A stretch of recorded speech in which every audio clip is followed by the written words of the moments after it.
Sir आपने कितने lectures plan किए? बताऊंगा।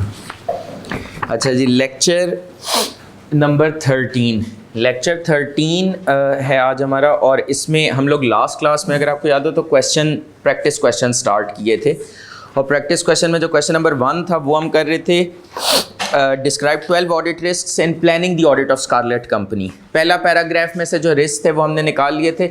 नुस्खा आपने साथ रखना है, एक तरफ आपके पास क्वेश्चन पेपर होगा, दूसरी तरफ आपके पास नुस्खा होगा। नुस्खे से क्या मुराद है? एग्जाम टेक्निक, ठीक है, दैट 1 पेज है, बड़ा इंपॉर्टेंट है। सर एक दो क्वेश्चन था सर वो related activities acceptance contingent procedures with remove with. हाँ, अच्छा, जो हमारा आइज़ा 315 हमने कवर किया था उससे रिलेटेड एक क्वेश्चन है कि ये जो risk assessment procedures and related activities हैं, हमने बेसिकली बात क्या की थी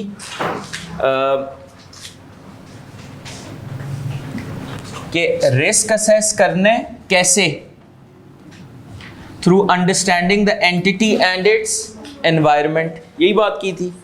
अब था एक सवाल था व्हाट टू अंडरस्टैंड, एक सवाल था how to understand. How to understand का जवाब था कि आप कुछ रिस्क असेसमेंट प्रोसीजर्स परफॉर्म करेंगे और कुछ रिलेटेड एक्टिविटीज, मतलब इससे मिलती जुलती एक्टिविटीज परफॉर्म करेंगे, तो आपको पता लग जाएगा कि where is the risk of material misstatement in the financial statements. इसमें जो information obtained at the time of acceptance and continuance है ना, ये जो ऑडिट फर्म्स जिन कंपनीज का ऑडिट कर रही होती हैं, ये जबरन नहीं कर रही होती, मतलब ज़बरदस्ती नहीं होती कि कोई कंपनी गन पॉइंट पे किसी ऑडिटर से कहे कि तुम मेरी कंपनी का ऑडिट करो। ये बात समझ में आ रही है? इसमें ऑडिटर की अपनी मर्जी शामिल होती है। मतलब ऑडिटर के पास जब एक क्लाइंट की अपॉर्चुनिटी आती है कि जी इसका ऑडिट करना है, नहीं तो ऑडिटर एक फ़ैसला लेता है कि हाँ मैंने ऑडिट करना है, या ऑडिटर फैसला करता है मैंने नहीं इस कंपनी का ऑडिट करना। ये जो फैसला करना होता है ना कि मैंने इस कंपनी का ऑडिट करना है या नहीं करना, इसके लिए कुछ मामलात कंसिडर किए जाते होंगे। जो पॉपुलरली मामलात कंसिडर किए जाते हैं ना, वो है मैनेजमेंट की इंटेग्रिटी।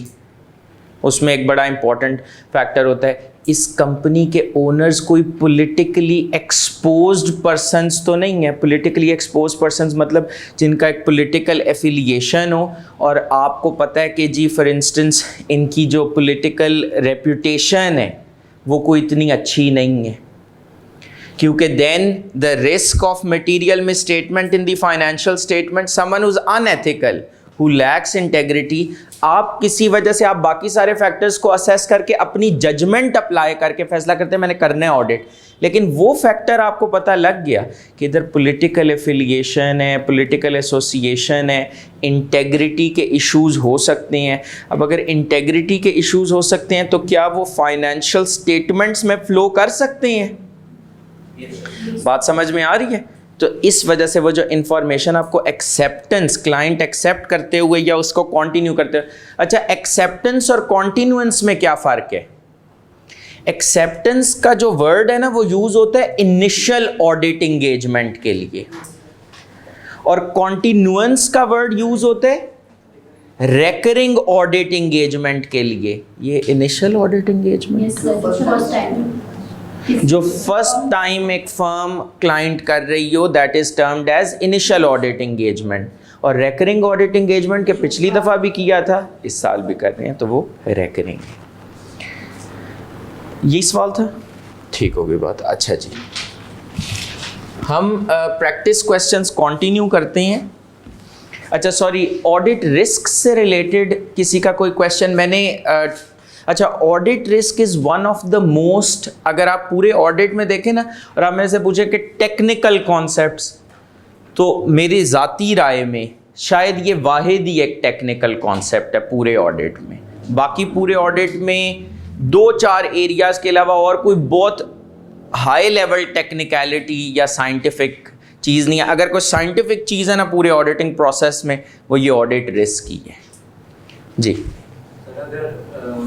एक साल बाद वही वाला ऑडिट परफॉर्म, ठीक है, तो कौन सा ऑडिट मतलब एक साल का गैप आया, फॉर एग्जांपल यूं कर लेता हूं, 2023 19, 2020, 2021 AFF, KPMG, AFF, सवाल यही है। अब किस 2020 के लिए क्या KPMG के लिए फाइनेंशियल ईयर 20 का ऑडिट इनिशियल ऑडिट एंगेजमेंट है? यस, ठीक है। पीछे को हम हिस्ट्री छोड़ देते हैं, हम एज्यूम करते हैं ये AFF ही था, ठीक है। अब 2021 में AFF के लिए क्या ये इनिशियल ऑडिट एंगेजमेंट है? हाँ, बात समझ में आ गई ये। और किस जी सर रोम्स के लेवल में अगर सर प्रॉफिट बिफोर टैक्स मतलब बोनस की बात करें मैनेजमेंट की वजह से, तो एक ऐसे एक्सपेंस है जो क्लेम होना था, जो सेपरेट होना था लेकिन मैनेजमेंट ने नहीं किया ताकि प्रॉफिट ज़्यादा हो जाए, तो फिर ये कंप्लीटनेस पे इफेक्ट आ रहा है, कंप्लीटनेस ऑफ एक्सपेंसेस पे। जी सर। तो फिर ये रोम एट असर्शन लेवल बनेगा?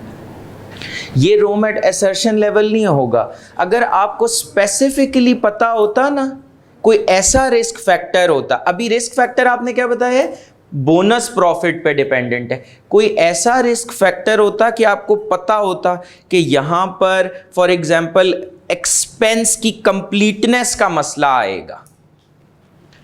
अब इसके बैक एंड पे रिस्क फैक्टर फॉर एग्जांपल क्या होता?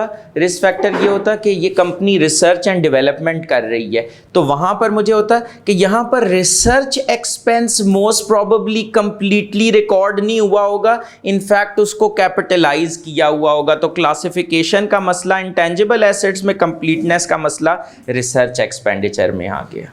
बात समझ में? अब जब बेसिकली कोई चीज़ रोम एट एफएस लेवल है या असर्शन लेवल है, उस रिस्क फैक्टर या उस रिस्क ड्राइवर को देखना है कि वो रिस्क आ कहाँ से रहा है।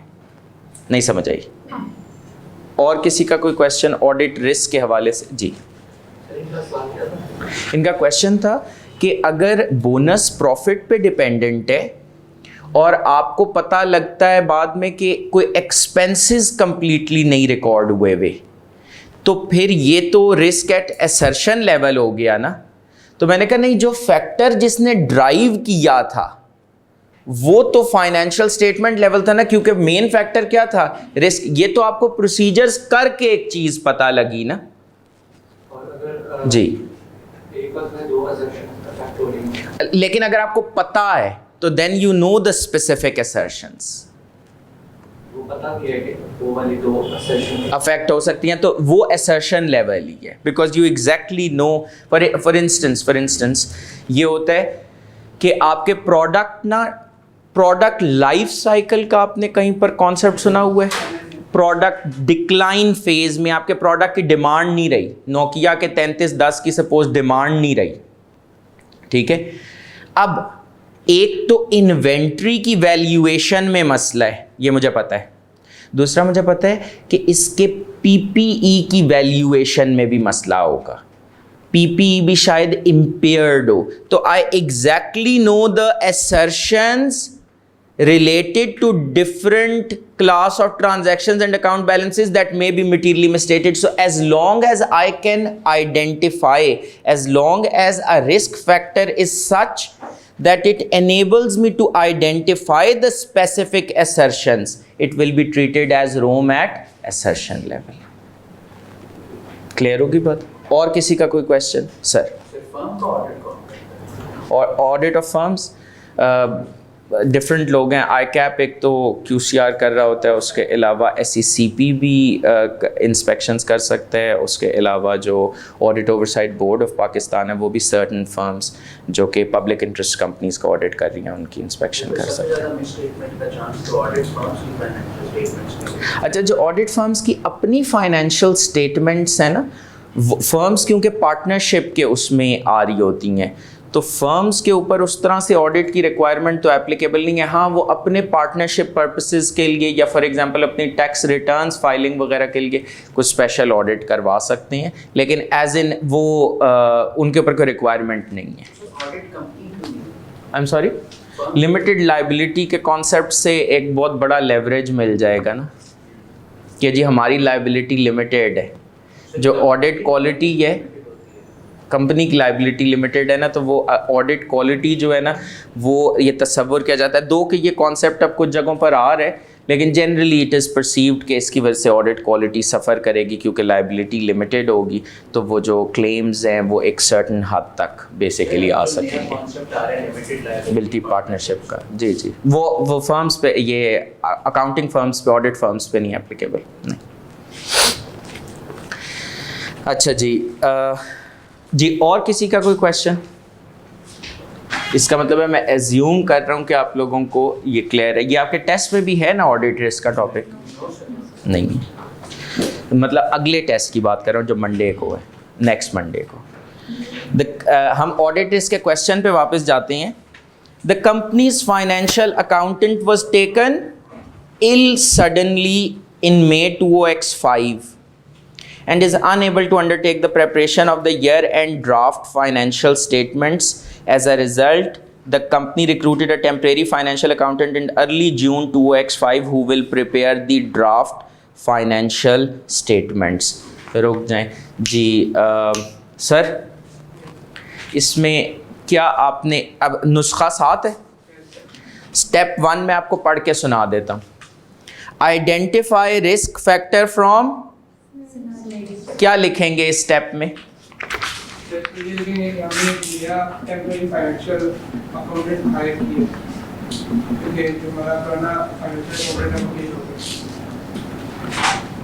एक्सीलेंट, आई थिंक इन्होंने बड़ा अच्छा, क्योंकि बजाय ये कि ये कितनी लाइनें बन रही हैं, 3 लाइनें, तो इसको बिल्कुल अब आपने जितना कंडेंस कर सकते हैं ना, जितना शॉर्ट कर सकते हैं उतना शॉर्ट करके लिखना है कि जी old existing accountant ill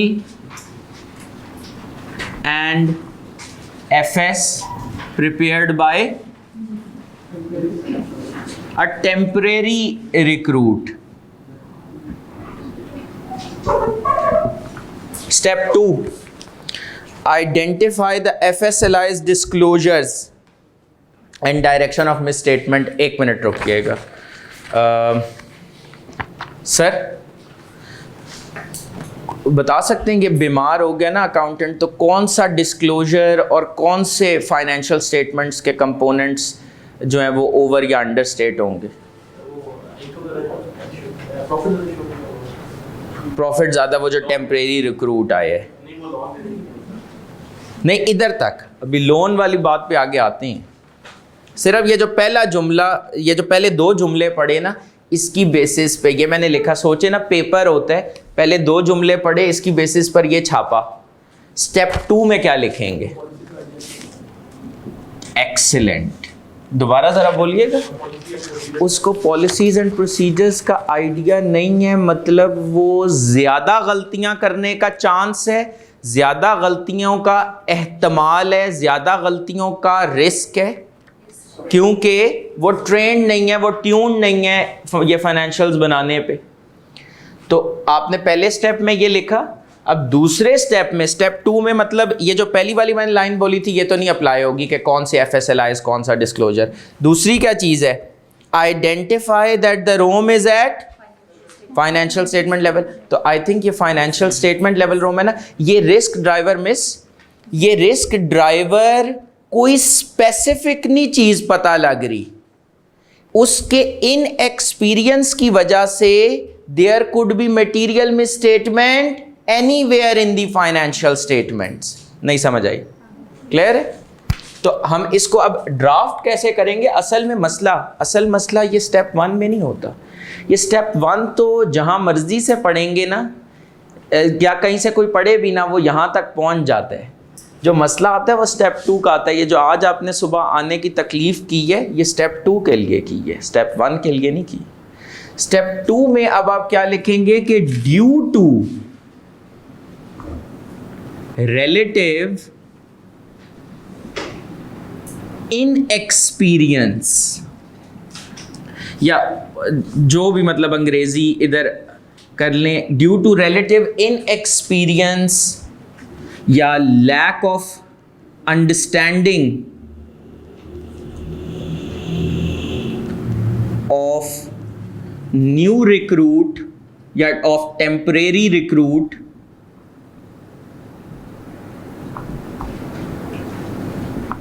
about company and its FS. There could be नहीं खुदा कह लीजिए, ये मैंने एक एडवाइजरी इशू की है टेस्ट के बाद, आज के असाइनमेंट में मिसयूज किया हुआ बस आज के बाद से आप लोगों ने वो एडवाइजरी पढ़ी तो नहीं है, पढ़ी थी पढ़ी। वो जो फीडबैक के नाम से इशू हुई थी, वो जो फीडबैक है वो बड़ी मेहनत से बनती है, उसके लिए इसका मतलब है टेस्ट आंखें खोल के चेक करने पड़ते हैं, मुझे भी और तलहा को भी। तो इससे आपने उसको पढ़ना है, ठीक है ना। वो जो मैसेजेस हैं वो जब आप फाइनल रिवीजन कर रहे होंगे ना, तो वो घुमाने में जल्दी आखिरी दिन, मतलब 12 मार्च पेपर तो है ना 13 मार्च को, तो 12 मार्च को संडे का दिन होगा, तो उसमें आपने उसको घुमाना होगा। There could be MM anywhere in FS। थोड़ी बहुत बात समझ में आ रही है। अब इसको, ये जो अंग्रेजी है इसको कोई और आसान कर सकता है तो मुझे बताएं। मतलब मैं ये चैलेंज नहीं कर रहा, ये असल में आसान हो सकती होगी, हो सकता है मैंने ये बहुत मुश्किल लिखा हो due to relative inexperience, मतलब कदरन उसका कम एक्सपीरियंस है ना, या उसकी इतनी अंडरस्टैंडिंग नहीं है, तो इसकी वजह से मटेरियल में स्टेटमेंट हो सकते हैं। ये अंग्रेजी बदल के कोई आप अटेम्प्ट करते हैं, आप लोगों ने बल्कि लिखी होंगी ना जी, मैंने लिखा था डिटेल नॉलेज नहीं है इसकी। पूरी पढ़ती हैं अपनी जुमला? क्यों? मैंने फर्स्ट में लिखी थी, मैंने अच्छा, आपने ये जो भी लिखा है बता दें। फर्स्ट में मैंने लिखा step 1 accounting interpreted financial statements is new. ठीक है, सही हो गया। So maybe he has no detailed knowledge about company's policies. And so बस ये इंपॉर्टेंट है, लेकिन and so this could lead to Financial statement level wrong. बस परफेक्ट, बिल्कुल ठीक है, बिल्कुल ठीक है। और किसी ने, सर आपने क्या लिखे? जी जी, 200 रुपये सर अकॉर्डिंगली कलेक्ट कर लीजिएगा। यही थी अनप्रेडिक्टेबिलिटी इन प्रोसीजर्स। आप लोग शुरू में समझ रहे होंगे कि सर शायद चेक नहीं करेंगे, ये ना, नहीं ऐसे नहीं, इसमें सैंपल बेसिस पर टेस्टिंग नहीं होगी, इसमें 100% टेस्टिंग होगी। वो तो ऑडिट की लिमिटेशन है ना कि सैंपल बेसिस पे। यहाँ पे एक स्टूडेंट का आपने कागज़ देखना है, मैं आपको उसको प्रोसीजर करने का तरीका बता दूं। अब ये भी हो सकता है वो कागज़ पे नोट्स लिखे हुए हों, एक ये भी स्ट्रैटेजी, वैसे ही आप लोगों को आइडिया दे रहा हूँ, एक ये भी स्ट्रैटेजी, कुछ लिखा हुआ ही दिखाना है ना, तो ये देखें ना, ये कागज़ पे नोट्स लिखे हुए हैं, तो आपने थोड़ा सा स्किम रीड करना है कि क्या इसका कोई ताल्लुक क्वेश्चन नंबर 1 के सेकंड पैरा से बनता भी है या नहीं। इसको कहते हैं प्रोफेशनल स्केप्टिसिज्म, ठीक है। उसको पढ़ना है विद अ क्वेश्चनिंग माइंड। और उसके बाद उसका फिर जो ये आपने प्रोसीजर परफॉर्म किया इन्होंने, अब उसका रिजल्ट क्या हो सकता है कि या तो असाइनमेंट की हुई है या असाइनमेंट नहीं की हुई। अब सफिशिएंट एप्रोप्रिएट एविडेंस हासिल हो गया, उसके बाद नेक्स्ट स्टेप होगा असाइनमेंट की हुई है तो आर बैड लक, और अगर असाइनमेंट नहीं की हुई तो 200 रुपये ओनली, ठीक है। आई नो कि ये फ़ाइन कम है, बट आप लोग को क्योंकि मैं कह रहा हूँ फैसिलिटेट करूँ, ये बात समझ में यहाँ तक आ रही है या नहीं?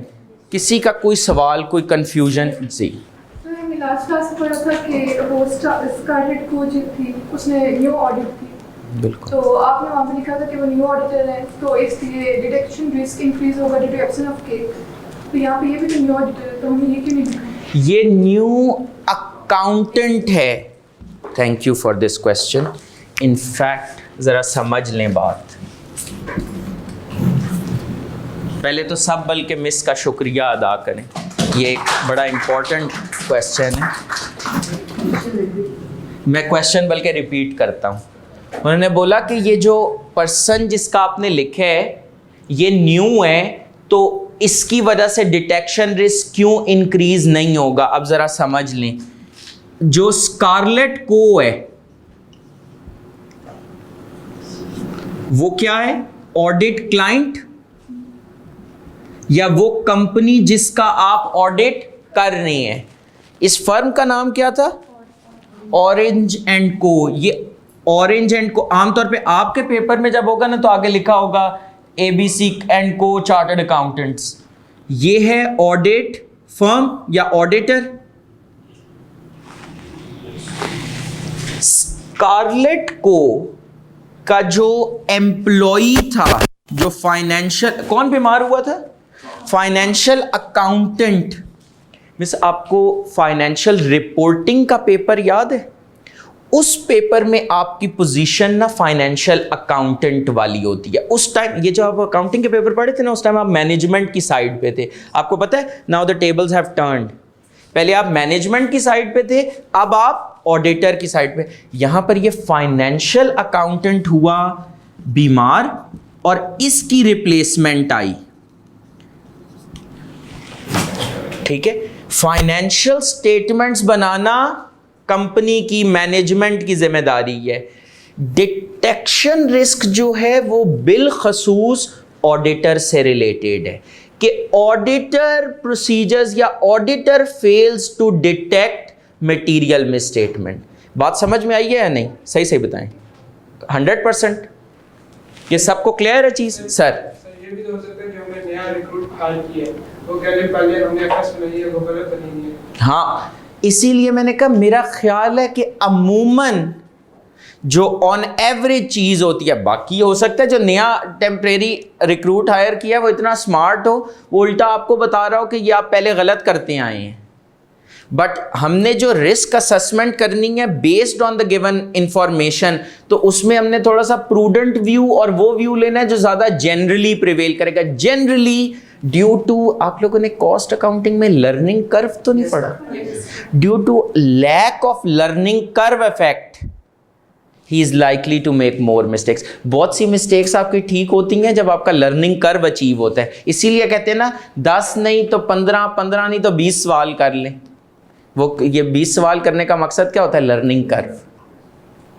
ठीक है सर, जो फर्स्ट स्टेप है ना, तो जितना आपने उसको कन्विंस किया, इतना हो नहीं पा रहा था। मतलब जब मैंने स्टेप जो मेरी स्किल थी तो मैं हाँ। कन्विंस करने की कोशिश करी अब थी। इस पे भी फिर अभी जब आगे करते हैं ना, ये ठीक है, ये वाली line existing accountant ill and financial statements, बल्कि फेल इल कर देता हूँ, and financial statements were prepared by a temporary recruit. वैसे अगर मैं पेपर में होता ना, मैं ये अंग्रेज़ी की गलतियाँ कर देता ऑन पर्पस। क्यों? टाइम बचा रहा हूँ। एक एक लफ्ज़ जो मैं लिख रहा हूँ ना, मेरा टाइम। पेपर में आपने बहुत ही लालच के साथ पेपर अटेम्प्ट करना होता है कि जो जो वर्ड, जो जो चीज़ें आप लिख रही हैं ना, क्या उस पर आपको मार्क्स मिल रहे हैं? बात समझ में आ रही है? तो ये बस इतना सा आपने शॉर्ट उसको करना है, जितना शॉर्ट। असल जो मार्क्स कॉन्सेंट्रेटेड है ना, वो इधर है। ऐसा नहीं है कि इसके मार्क्स नहीं हैं, वही मुझे पता था, मार्क्स हैं इसके, लेकिन असल मार्क्स जो कॉन्सेंट्रेटेड है वो इधर हैं, क्योंकि this is a fact that is there in the scenario. ठीक है, ये पर लाइन आपने रिस्पेक्ट निकाले, जरूरी कि लाइन पढ़ के फिर निकालने, तो पैराग्राफ पढ़ के फिर सारा कर दें। पैराग्राफ पढ़ के भी आप निकाल सकते हैं, लेकिन उसमें ये फिर आपने इंश्योर करना है कि जो डिफरेंट पॉइंट्स हैं वो आप पिक कर रहे हो। आप लोगों ने तो ये पूरा पैराग्राफ पहले से पढ़ा हुआ था, तो इसलिए मैंने सिर्फ वो लाइंस पढ़ी कि यहाँ से अब रिस्क आइडेंटिफाई करें। तो वो फिर आपके जितने आप पॉइंट्स बना सकते थे, अगर आप वो बहुत ज़्यादा लिंक कर देंगे ना, तो जितने पॉइंट्स आप बना सकते थे उतने नहीं बन पाएंगे, या उतने रिस्क, जितने डिस्टिंक्ट रिस्क, जितने फ़र्क रिस्क आइडेंटिफाई हो सकते थे वो नहीं होंगे। ठीक है जी, इसको रिमूव कर दूँ? जी सर। परफेक्ट, क्या बात है। आई एम सॉरी, प्लीज दोबारा बोलेंगे?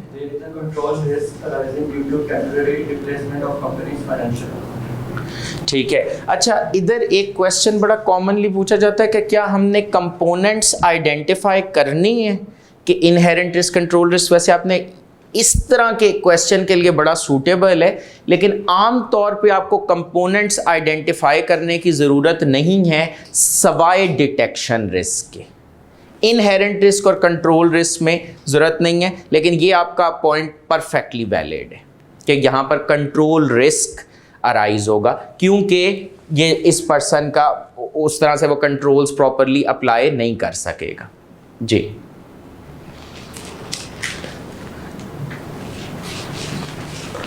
जी अच्छा, जो नेक्स्ट लाइन है उसमें क्या कहानी आपको बताई हुई है?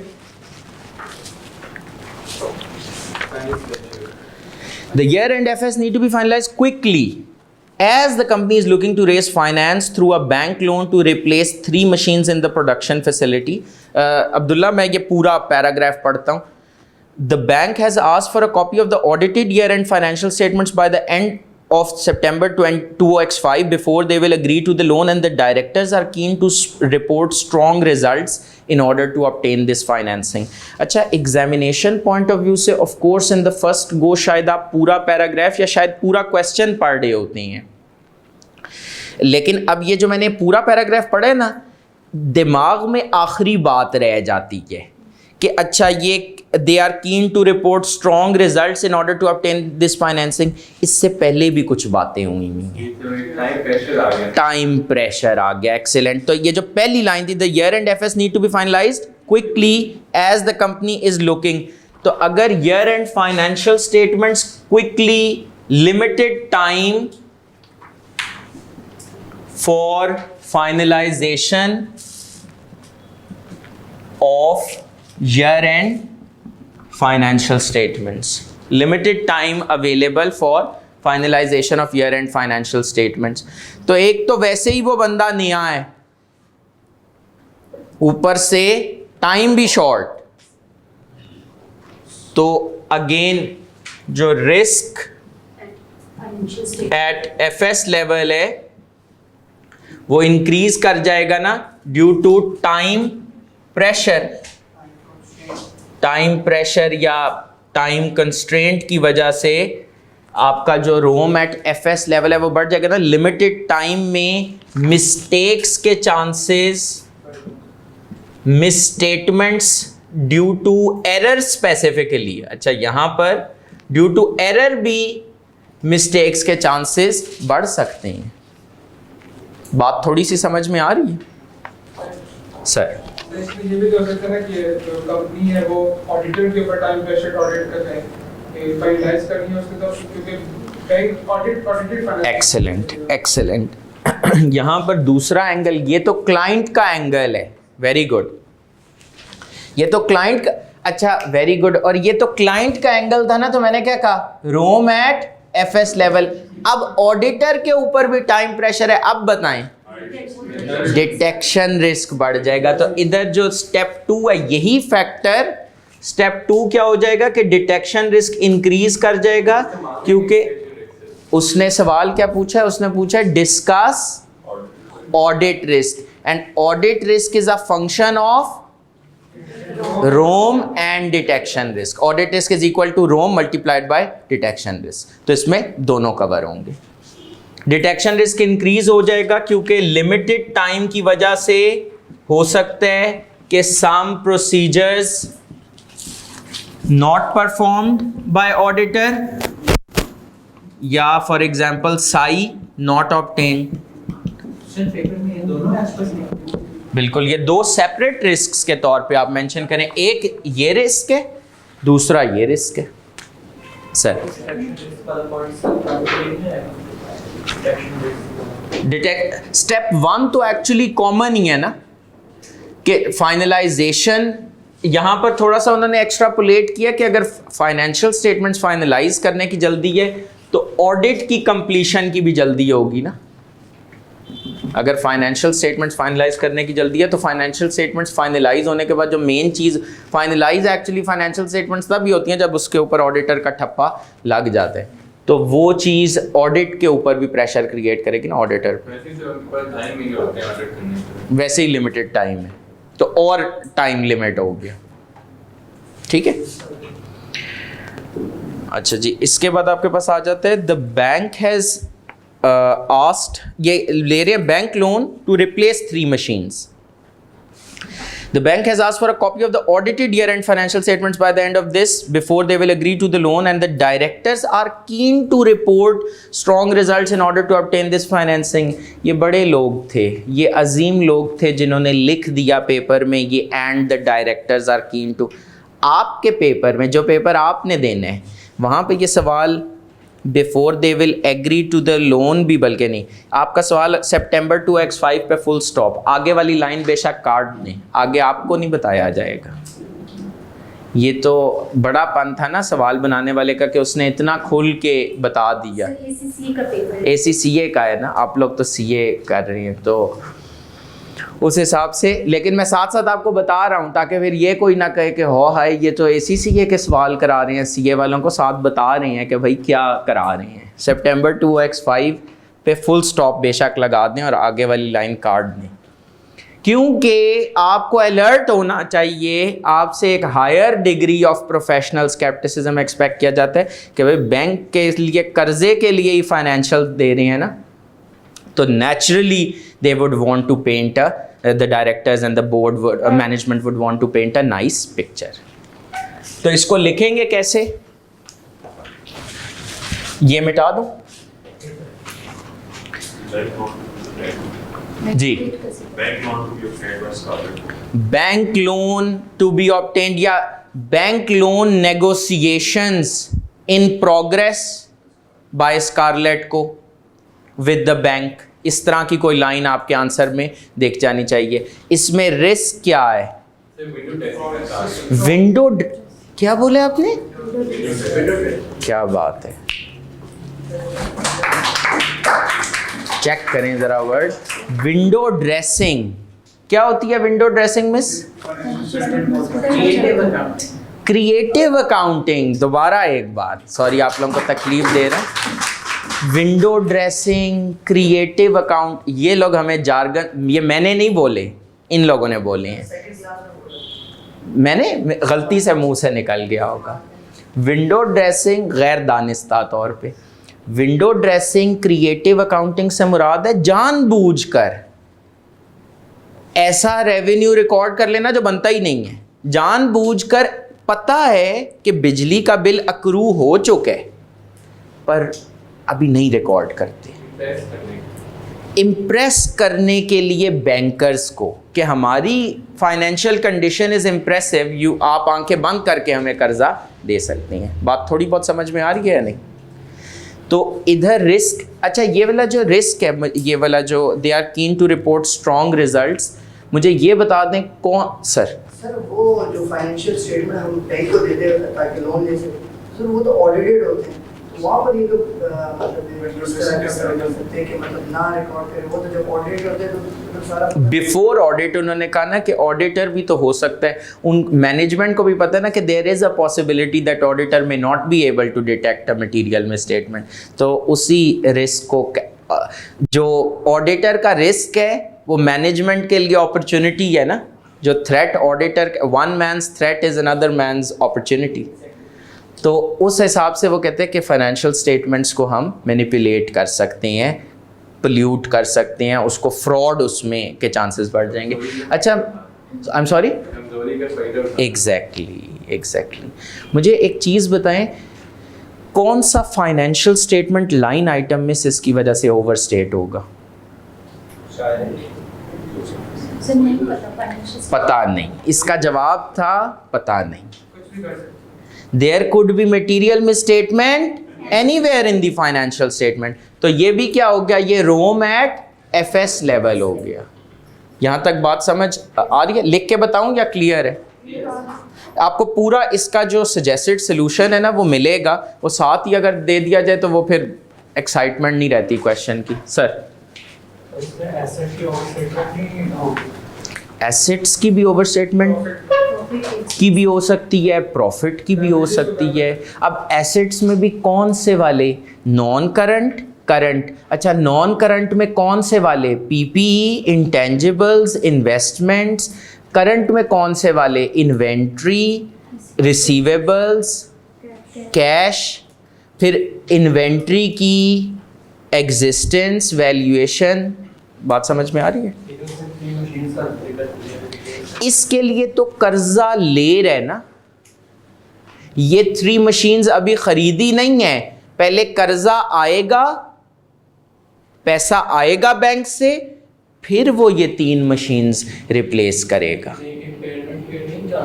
इन 3 मशीन्स की, अच्छा, एक्सप्लिसिट इम्पेयरमेंट के लिए IS 36 आपने देखे होंगे, इंडिकेटर्स ऑफ इम्पेयरमेंट, क्योंकि मुझे स्पेसिफिकली नहीं बताया हुआ। समटाइम्स ये भी होता है ना कि एक एसेट फुली डिप्रिसिएट हो गया है, आपने उससे मैक्सिमम यूटिलिटी जो डिराइव करनी थी वो कर दिया, अब आपका रिप्लेसमेंट का टाइम आ गया कि ये 5 साल बाद रिप्लेस होने थे। तो अगर नॉर्मल कोर्स ऑफ बिजनेस में वो रिप्लेसमेंट है तो वो इम्पेयरमेंट उसके ऊपर नहीं चार्ज होगी।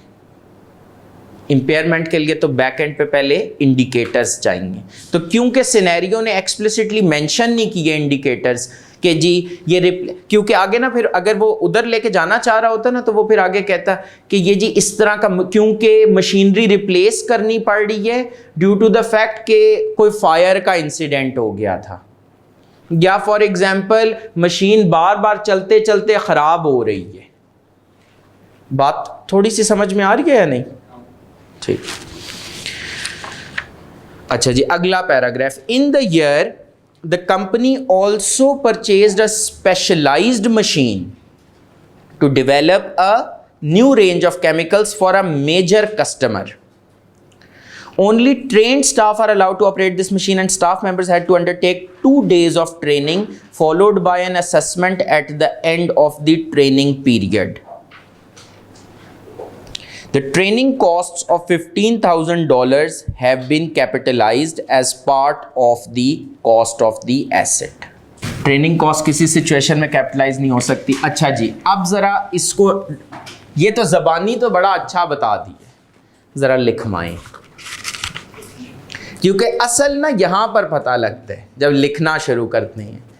इसमें 2 रिस्क है ना सर. एक नई मशीन आ गई तो उसके वजह से आपकी लैक ऑफ नॉलेज होगी सर, ट्रेन वर्कर्स के लिए ना. ठीक है, but due to that lack of knowledge, where can the financial statements go wrong? Sir वो आप फेस नहीं कर सकते सर, डिफरेंट लेवल पे सेशन. मतलब असल में ये है कि इसका डायरेक्ट लिंक फाइनेंशियल स्टेटमेंट से, अगर वर्कर्स वो प्रॉपरली ऑपरेट नहीं कर पा रहे तो बहुत इनडायरेक्टली जाके एक लिंक बनाया जा सकता है कि वो शायद जो उससे प्रोडक्ट्स बनाएंगे वो फॉल्टी होंगी, उन पे कॉस्ट ज़्यादा लगी होगी, शायद वो सेलेबल ना हो, तो उसकी lower of cost net realisable value, वहाँ से जाके वो लिंक बनता है. लेकिन पेपर में आपने कोशिश करनी है ज़्यादा जो मोर ऑब्वियस इश्यूज़ हैं ना उनको हिट करें. ठीक है, ये एक एग्जामिनेशन पॉइंट ऑफ व्यू से टेक्निक है. ये रिस्क तो नहीं है, ये तो मिसस्टेटमेंट है. हाँ, अच्छा, यहाँ पर आके एक मसला ये भी आता है कि ये रिस्क तो नहीं है, ये मिसस्टेटमेंट है. समटाइम्स पेपर में इस तरह की वो क्वेश्चंस दे देता है जिसमें वो एग्जैक्ट ये मिसस्टेटमेंट है, यहाँ पर अब रिस्क नहीं है, तो वहाँ पर आप लिख दें कि देयर इज़ अ मिसस्टेटमेंट. क्योंकि रिस्क के क्वेश्चन में इसको क्यों डाला जाता है, क्योंकि there is still a possibility कि जब आप क्लाइंट के साथ डिस्कस करें तो वो इस मिसस्टेटमेंट को करेक्ट कर लें. इसमें रिस्क तो यही है ना कि ऑडिटिंग प्रोसीजर्स जो हैं वो इसको पकड़ने में फेल हो जाए. इसमें स्टेटमेंट लिखना, अब इधर जो ऑडिट रिस्क जब लिखना है आपने, तो आपने क्या कहा, आपने अभी इशू क्या हुआ है, training costs have been capitalised. ये तो आप बेसिकली कैपिटलाइज्ड एज पीपी या as cost of PP has been incorrectly, चलेंगे ज़्यादा अच्छे, have been incorrectly capitalised as cost of PP. Step 2 नुस्खा. Very good. आइडेंटिफाई दी, मतलब पहले वाला जो जुमला है, क्योंकि स्टेप 2 में आपको पता है ना 3 ऑप्शंस हैं, ROMM at assertion level, ROMM at FS level, detection risk. Identify the FSLIs disclosures and direction of misstatement. जी सर हमारे पीपीई हमारा ओवरस्टेट होगा प्रॉफिट कम हो जाएगा और एक्सपेंसेस हमारे अंडरस्टेट होंगे या प्रॉफिट ओवरस्टेट होगा. प्रेफरेबली जो फाइनेंशियल स्टेटमेंट लाइन आइटम है ना वो स्पेसिफाई करें। सर डेप्रिसिएशन ज्यादा चार्ज नहीं होगी इसकी वजह से? हाँ अच्छा, अब जो अगला वो एक सेपरेट इफेक्ट है। Very good. अब जब आपने पीपी में कैपिटलाइज किया, ये इसलिए ज़रूरी है ये स्पेसिफिक लाइन आइटम बताना। यहाँ पर और अच्छा होगा अगर आप कहें ट्रेनिंग एक्सपेंसेस या training cost has been understated. ठीक है, अब इन्होंने अगली बात क्या की, जब आपने पीपीई ओवरस्टेट किया तो आपकी डिप्रिसिएशन क्या हो गई, ओवरस्टेट हो गई। ये इसके कंप्लीट इम्पैक्ट्स हैं ऑन द फाइनेंशियल स्टेटमेंट्स। ये वो वर्ड्स हैं जो कि अब जरा समझ में आ रही है बात। FSLIs और डायरेक्शन ऑफ, नहीं समझ आ रही, सही से बताएं, जान नहीं छुड़ाएं। ये जब तक आपके आंसर में नहीं रिफ्लेक्ट होगा ना तब तक मार्क्स नहीं मिलेंगे। तो आप स्टेप 2 में किस तरह लिखेंगे कि ये तो आपने पहले लिख दिया ना, training cost have been incorrectly capitalised this, क्योंकि अब रिस्क नहीं है, अब कंफर्म पता है, this results in overstatement of PP, understatement of training expenses, overstatement of depreciation expense. Profit is a resultant number. Profit is a resultant number. तो जब आपने ये बता दिया ना तो प्रॉफिट ऑटोमेटिकली आपने कवर कर लिया। जिस तरह जब आपने पीपी बताया, अब आपने ये नहीं कहा कि टोटल एसेट्स भी ओवरस्टेट होंगे, नेट एसेट्स भी ओवरस्टेट होंगे। बात समझ में आ रही है? इसलिए मैं कहता हूं एग्जैक्ट FSLI। FSLI मींस क्या है? एक minute sir, financial statement line item, जो लाइन आइटम्स फाइनेंशियल स्टेटमेंट्स में आ रहे हैं, जैसे PPE statement of financial position में एक लाइन आइटम आ रहा होता है ना, प्रॉपर्टी प्लांट एंड इक्विपमेंट, उस तरह से। ये क्लियर है मिस? जी सर पहले स्टेप में तो फैक्टर बताते हैं, ट्रेनिंग फैक्टर है, हम ये नहीं कहेंगे कि नई मशीन नई मशीन ली थी। इशू जो बेसिकली रिस्क फैक्टर से मुराद ये होता है कि वो इशू जिसकी वजह से फाइनेंशियल स्टेटमेंट्स में कुछ मसला आ रहा हो। तो यहाँ पर मसला आ रहा है कि ट्रेनिंग कॉस्ट नई मशीनरी में, अच्छा यहाँ पर अगर नई मशीनरी का वर्ड डालना है तो यहाँ पे मैं न्यू मशीनरी लिख देता हूँ। लेकिन जो इशू है, जो रिस्क फैक्टर है, जो प्रॉब्लमेटिक फैक्टर है, जिसकी बेस पे मैंने ये स्टेप 2 बिल्ड करना है, वो ये मसले है, ट्रेनिंग कॉस्ट की गलत कैपिटलाइजेशन। थोड़ी बहुत समझ में आ रही है? अभी और क्लियर होगा। जी सर।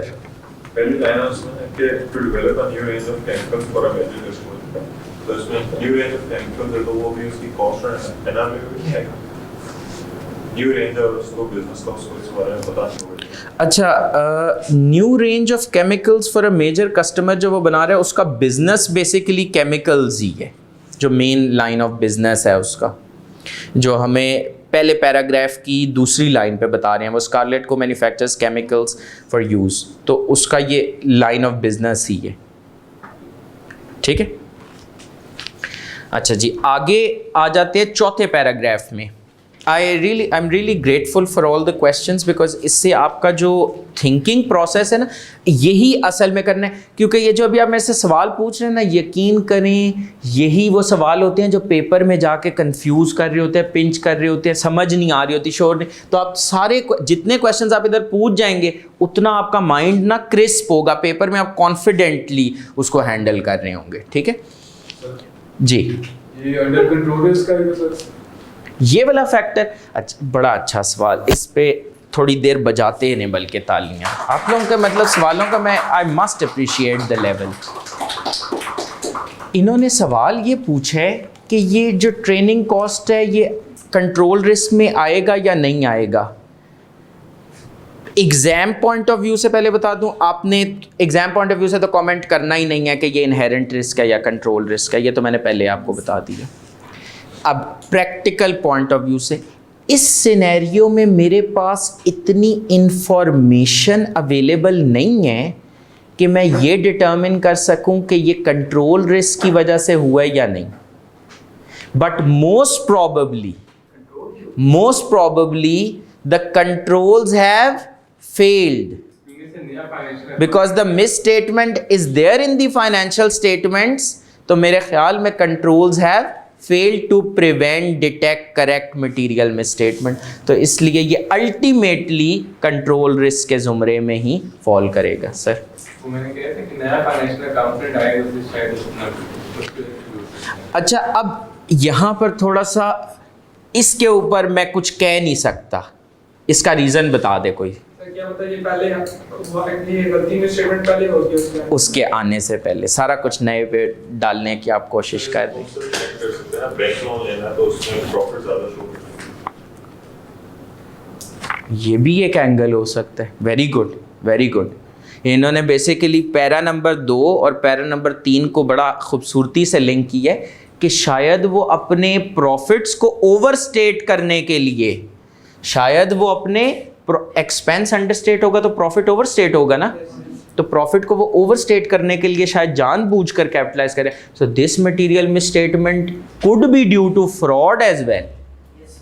ठीक है, आगे आ जाए। इसका मतलब है जो भी हमने बातें पढ़ी थी अभी तक, जितना कुछ हमने कवर किया था, वो सारी किताबी बातें नहीं थी, वो सारी, ये जो सिनेरियो है ये किसी रियल वर्ल्ड में किसी कंपनी में ये सारे मामलात हुए होंगे और वो इन्होंने आके सिनेरियो में कंपनी के नाम उड़ा देते हैं और वो मामलात डाल देते हैं इसके अंदर। आंसर तो सब्जेक्टिव होगा। सॉरी, एक सर्टेन डिग्री ऑफ सब्जेक्टिविटी होगी, लेकिन वो सिनेरियो को रखते थोड़ा स्पेसिफिक इसी वजह से हैं और उसमें इंफॉर्मेशन भी लिमिट की जाती है। ICAP तो और ज़्यादा लिमिटेड इंफॉर्मेशन देता है ताकि to the extent possible answers overlap कर जाएं। The company sources many of its raw materials to be used in the chemical manufacturing process from an international supplier, and goods can be in transit for up to 3 weeks. The agreement with the international supplier contains a clause which states that Scarlett Co. is responsible for the goods as soon as they leave the supplier's warehouse. तो यहाँ पे foreign exchange क्या role है? Foreign exchange का मसला हो सकता है। जरा ये रिमूव कर दूं ना। इन्वेंटरी का रिकॉर्ड 2 मसले मेरे कानों में पड़ चुके हैं और दोनों बिल्कुल सही हैं। Sir FOB basis and CIF basis का मसला। Sorry, FOB basis and CIF basis का भी मसला हो सकता है। यस, ट्रांजिट लॉस भी हो सकता है और रिकॉर्ड लॉस। बिल्कुल, यस, एक्सीलेंट। आप लोग बड़े अच्छे डायरेक्शन में जा रहे हैं। सबसे पहला मसला, अब मैंने पूरा पैराग्राफ पढ़ दिया ना, पहला जुमला वापस पढ़ लूँ। The company sources many of its raw materials to be used in the chemical manufacturing process from an international supplier. International supplier को underline कर लें। इंटरनेशनल सप्लाई मतलब कंपनी एक्सपोर्ट कर रही है, इंपोर्ट। कंपनी जाग रहे हैं आप लोग, इंपोर्ट कर रही है। जब हम गुड्स बाहर से ख़रीद रहे होते हैं तो वो इंपोर्ट होती है, जब हम बेच रहे होते हैं तो वो एक्सपोर्ट होती है। ये बात सही है। इसमें अब्दुल्ला आपने कहा कि जी फॉरेन एक्सचेंज का मसला आएगा। पहला मसला जो इशू स्टेप 1 नुस्खे, identify risk factor from scenario कि company is importing raw materials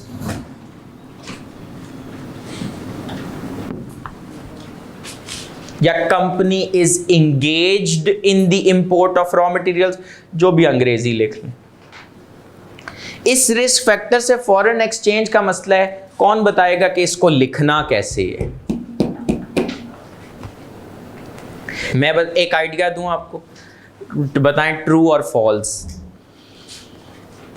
exchange rate fluctuate कर सकते हैं और उसकी वजह से कंपनी के प्रॉफिट्स, कंपनी के कैश फ्लोज जो हैं वो बड़े रिड्यूस हो सकते हैं। ये रॉ मैन्युफैक्चरिंग लेवल ट्रू और फॉल्स। सर प्रॉफिट रिजल्टेंट है ना, तो वो चलें इसकी वजह से एक्सपेंसेस जो हैं वो कंपनी के बढ़ सकती हैं, यूं कह लेता हूं। So this was a specific year when raw material, specifically if raw material buy कर रहे हैं, ठीक है, तो उसमें इन्वेंटरी जो होती है उससे रिलेटेड नहीं है। तो मैंने कहा इन्वेंट्री की कॉस्ट बढ़ सकती है, क्योंकि देखे ना एक्सचेंज रेट, अगर आपने डॉलर कभी होता था 110 पे 100 पे, अब कितने पे है 237 पे, खाली 137 का डिफरेंस है। आपने एग्री किया हो, सोचे 100 पे, अब 237 देने हो। फ्लक्चुएशन है तो क्या होता है, नीचे भी तो हो सकता है, लेकिन ऊपर ही हाँ ये भी हो सकता है, लेकिन रिस्क मतलब नेगेटिव कॉनोटेशन यूज करनी है ना। तो ये मैंने जो बताया है मैं लिख भी देता हूं, बल्कि ताकि फिर ये हो कि due to adverse FX movements, आपने एफएक्स नहीं लिखना, आप क्या लिखेंगे, फॉरेन एक्सचेंज मूवमेंट्स। अच्छा एडवर्स लिखना बड़ा ज़रूरी है ताकि वो एक नेगेटिव इमेज है, क्योंकि वो उन्होंने बात सही की है कि पॉजिटिव भी मूवमेंट्स होते हैं। एडवर्स एफएक्स मूवमेंट्स की वजह से कॉस्ट्स इंक्रीज हो सकती हैं, प्रॉफिट्स रिड्यूस हो सकती हैं, कैश फ्लो, कैश आउटफ्लो बढ़ जाएगा ना, ये लिख देते हैं, ठीक है ना। नहीं क्यों, आपने मटेरियल स्टेटमेंट बताई नहीं कि किस कौन क्या हो। ये चीज बजाएं ताजा, यही चाहिए। वापस आए जरा, नुस्खे से नहीं हटना, नुस्खे से नहीं हटना। Step 1 identify risk factor from scenario, इस पे कोई एतराज है, ये बिल्कुल ठीक है। Step 2 identify the FSLI's disclosures and direction of misstatement, और आइडेंटिफाई रोम एट FS लेवल, और आइडेंटिफाई डिटेक्शन रिस्क। मेरे ख्याल में आप फाइनेंशियल स्टेटमेंट लाइन आइटम्स इधर आइडेंटिफाई कर सकते हैं। अच्छा ये जो वैसे मैंने लिखा है, ये रिस्क क्या कहलाता है? वेरी गुड, आज तो आप लोग छा गए हैं। इसका मतलब है हमें क्लासेस सिर्फ सैटरडे तक रिस्ट्रिक्ट नहीं करनी चाहिए, हमें इनको एक्स्ट्रापोलेट कर देना चाहिए संडे को भी, क्योंकि ये जिस लेवल पे आप लोग माशाल्लाह गए हैं सैटरडे के बाद, वो लास्ट वीक में ये चीज़ नहीं थी। इन्होंने कहा ये बिजनेस रिस्क लिख है, हमें कंफ्यूज आप करने की वो कह रहे थे, कोशिश कर रही हैं फिर, लेकिन ये ना अब मैं गलत बता रहा हूँ, ये कि आपको किसने CA का सर्टिफिकेट दे दिया, ये समझाने के लिए है। वैसे ऑफ कोर्स मैंने आपको बताया था ना, टेस्टिंग प्रोसेस की एक इनहेरेंट लिमिटेशन भी होती है, कुछ ऐसे हो भी जाते हैं। Due to adverse FX movements cost increase, profit कम होना, कैश आउटफ्लोज इंक्रीज होना, ये क्या है? तो इस क्वेश्चन में जो ये लिखेगा उसको पूरे मार्क्स मिलेंगे, है ना। ये बिल्कुल गलत है। इस सवाल में उसने बिजनेस रिस्क पूछा ही नहीं, उसने ऑडिट रिस्क पूछा है। तो जब उसने ऑडिट रिस्क पूछा तो वही बताना है। और आपको स्टेप 2 में क्या बताया, आइडेंटिफाई द FSLI's डिस्क्लोजर्स। अच्छा अब यहाँ पर कंपनी इंपोर्ट कर रही है रॉ मटेरियल, मतलब हाँ। अच्छा अब इसको ना थोड़ा सा स्टेप 1, एक बात मैंने आप लोगों को बताई थी उस दिन, जब कभी भी कंफ्यूजन हो ना तो उस कंफ्यूजन को किल करने का तरीका क्या है रिस्क में। स्टेप 1 और स्टेप 2 के दरमियान में डबल एंट्री। ये जो इंपोर्ट्स हैं इनको रिकॉर्ड भी एज परचेजेस रिकॉर्ड भी तो किया जाएगा, तो डेबिट किया जाएगा परचेजेस को, क्रेडिट किया जाएगा पेबल्स को। सपोज कर लेते हैं $100 की इन्वेंट्री थी और जिस डेट पे इंपोर्ट हुई, मतलब जिस डेट पे वो गुड्स डिस्पैच हुए या जो अप्रोप्रिएट रेट था इनिशियली जिस पे आपने रिकॉर्ड किया, सपोज वो था 150, तो 150 मल्टीप्लाइड बाय 100 कितना बनेगा? यही है 1500, ठीक हो गया ना? 150 और रुपीज में, और यही पेबल रिकॉर्ड हो गया, ठीक हो गया। फिर उसके बाद जो ईयर एंड है खाली पेबल्स को चेंज होता है, उसमें तो $100 ही रहे, लेकिन ये 150 से हो गया कितना? 200।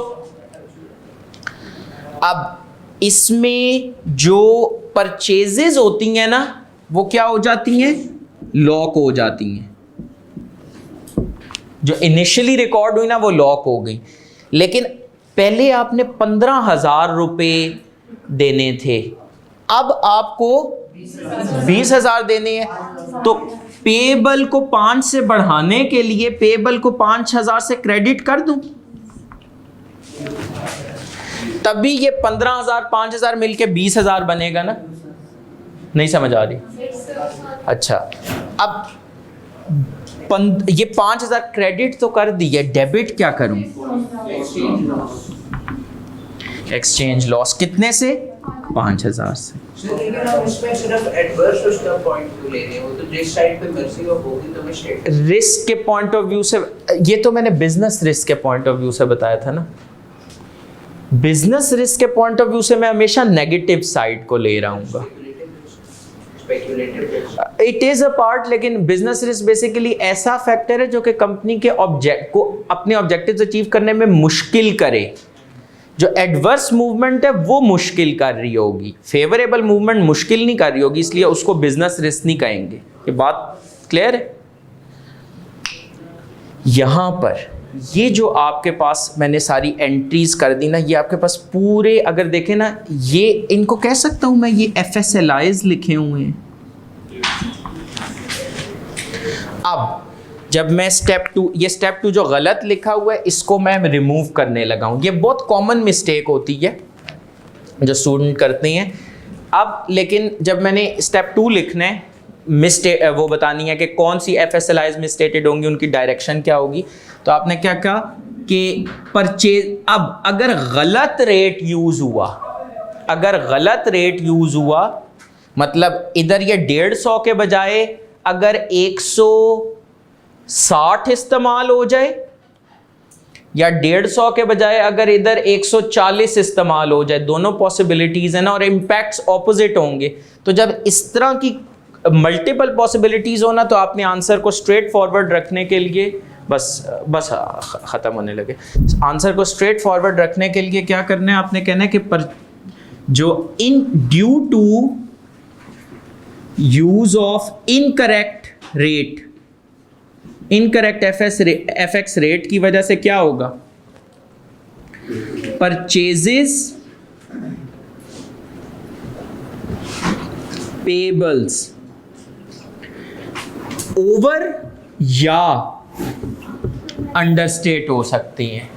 डिपेंड करते हैं ना, इधर 140 इस्तेमाल हुआ है या 160 इस्तेमाल हुआ है।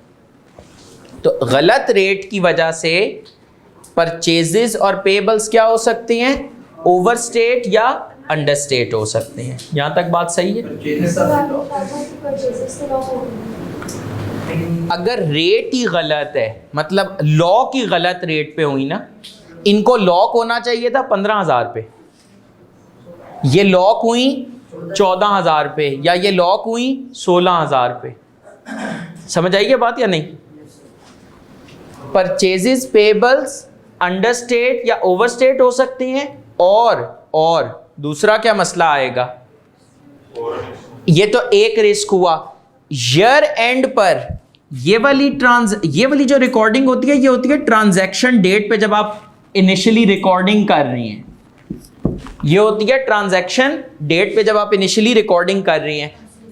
और ये वाली एंट्री कब होती है? ईयर एंड पे। ये बात सारों को क्लियर है?